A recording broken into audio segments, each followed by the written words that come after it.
Pasukan Israel menyerang pasukan perdamaian PBB di Lebanon pada Kamis lalu. 2 tentara perdamaian asal Indonesia terluka. Ya, serangan pemirsa terhadap pasukan perdamaian pun terjadi lagi dan kembali melukai perdamaian. Pasukan perdamaian maksud kami.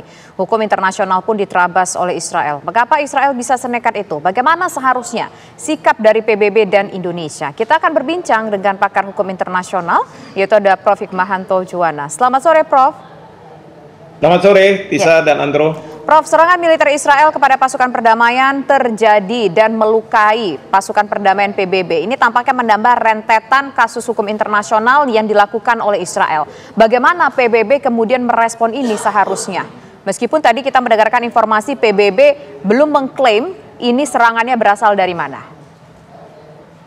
Baik, pertama yang perlu kita pahami adalah situasi yang dilakukan oleh siapapun, ya. Dugaan kita adalah Israel, dan Israel ini apakah dari pasukan atau komandan pasukan di lapangan atau oleh pemerintah pusatnya yang meminta untuk melakukan serangan.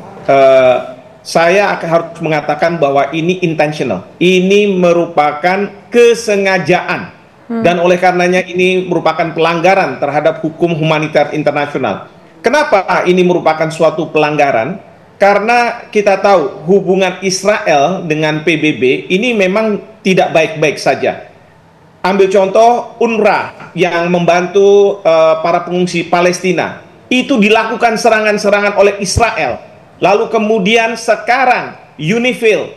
Dan dilakukannya ini tidak 1 kali, tapi 2 kali berturut-turut. Di mana serangan pertama, pasukan kita yang di-assign ke PBB terkena tembakan itu. Nah, ini mengindikasikan pada saya, kalau pertama dia mengatakan bahwa ini sebuah ketidaksengajaan, collateral damage, mungkin orang akan berpikir. Tetapi kalau 2 kali berturut-turut, ini merupakan kesengajaan. Yang ketiga, indikasinya adalah sampai hari ini Israel tidak melakukan bantahan. Artinya memang ini merupakan serangan yang disengaja dari Israel. Oleh karena itu, kita tahu bahwa ini merupakan pelanggaran terhadap hukum humaniter internasional. Ini merupakan suatu grave violations of human rights. Dalam konteks bahwa ini merupakan suatu kejahatan perang, mengingat UNIFIL tidak sedang berperang dengan Israel. UNIFIL bukan multinational forces yang dimandatkan oleh Perserikatan Bangsa-Bangsa untuk melawan Israel. Sama sekali bukan seperti itu. Sehingga apa? Sehingga apa yang dilakukan oleh Israel tidak bisa dibenarkan. Nah, sekarang ini tentu kita Indonesia tidak bisa melakukan banyak hal karena pasukan kita meskipun berasal dari TNI, mereka sekarang ini berada di bawah komando dan pengendalian dari markas besar Perserikatan Bangsa, pasukan perdamaian Perserikatan Bangsa-Bangsa, bukan di bawah kendali dan komando dari markas besar TNI. Sehingga kita tidak bisa melakukan serangan balasan ke Israel. Tetapi kita harus percayakan bahwa Perserikatan Bangsa-Bangsa lah yang akan melakukan suatu tindakan terhadap Israel. Prof. Hikmahanto, sekalipun IDF sudah berkelit bahwa itu ketidaksengajaan, tetapi kalau 2 kali terulang, apakah pasukan tentara UNIFIL ini bisa melakukan serangan balik terhadap Zionis Israel di sana, Prof. Hikmahanto? Begini, pasukan UNIFIL itu menjaga perdamaian. Sebenarnya menjaga perdamaian karena pada waktu itu ada pertikaian antara Israel dan Hezbollah. Dan kemudian mereka meminta agar PBB menurunkan pasukan perdamaian untuk menjaga perdamaian. Dan itu dilakukan. Kalau tadi saya katakan bahwa hubungan Israel dengan PBB sedang tidak baik-baik saja, memang itu betul.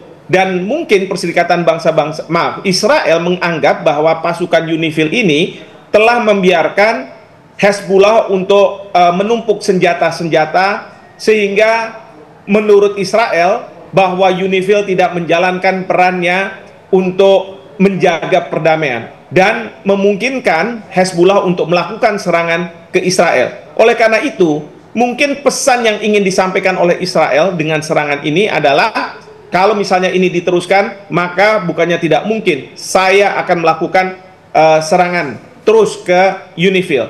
Padahal kalau misalnya Israel punya masalah dengan UNIFIL, harusnya disampaikan ke Sekjen PBB, harusnya disampaikan ke Dewan Keamanan PBB yang memandatkan UNIFIL untuk ada di sana dan mereka melakukan tugasnya, bukan dengan melakukan serangan. Dan saya berharap memang UNIFIL tidak melakukan serangan balasan, karena apa? Kita ingin bahwa tidak ada serangan dari UNIFIL ke Israel, karena ini di luar mandat dari UNIFIL. Tetapi yang paling penting adalah Dewan Keamanan harus bereaksi. Dan saya berharap pemerintah Indonesia tadi sudah menyampaikan protes keras, tetapi sekarang protes lebih keras lagi. Terhadap siapa? Terhadap Amerika Serikat.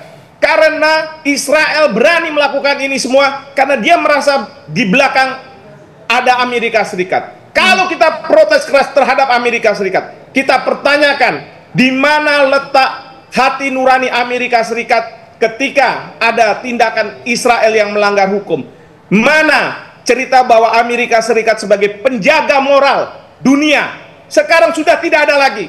Apalagi terjadi seperti ini. Dan kita lihat Prancis, Italia mengecam semua. Jadi ini bukan masalah dunia Islam dengan Israel, tetapi ini dunia dengan Israel dan di belakangnya Amerika Serikat. Oleh karena itu, pemerintah Indonesia harus lebih keras menyampaikan kecaman ini, dan tidak hanya ke Israel, tetapi yang lebih penting adalah ke Amerika Serikat. Seperti Baik, terima kasih Prof. Hikmahanto atas waktunya sudah berbincang bersama kami di Kabar Petang. Selamat sore. Selamat sore, terima kasih.